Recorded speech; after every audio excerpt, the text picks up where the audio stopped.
Part 1.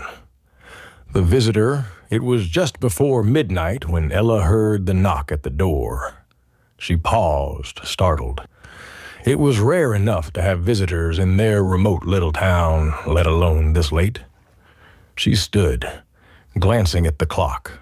The house was silent, the ticking from the old grandfather clock the only sound as she moved toward the door.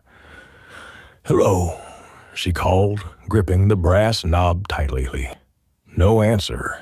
She waited, her heart beginning to drum harder in her chest. Knock, knock, knock, knock. The sound was low but deliberate. Each knock spaced out with ominous patience. Slowly, she opened the door, just a crack. There, in the dim porch light, stood a figure cloaked in a long, dark coat. Their head was bowed, face obscured by a wide-brimmed hat, and in their hands they held a single blackened feather. "Miss Ella Blackwell." The voice was low, like gravel being dragged over stone. "Yes," she answered, her voice barely a whisper.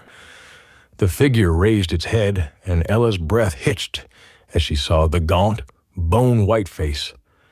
Dark, sunken eyes stared through her, and the shadow of a smile crept up the stranger's thin, cracked lips. "I've come to collect." His words lingered in the air, chilling her to the core. Without warning, he extended the feather toward her, and Ella felt an involuntary tug within herself, as if some hidden part of her were being pulled forward. Her vision blurred, and a voice echoed in her mind. A familiar, taunting whisper. "I know what you did."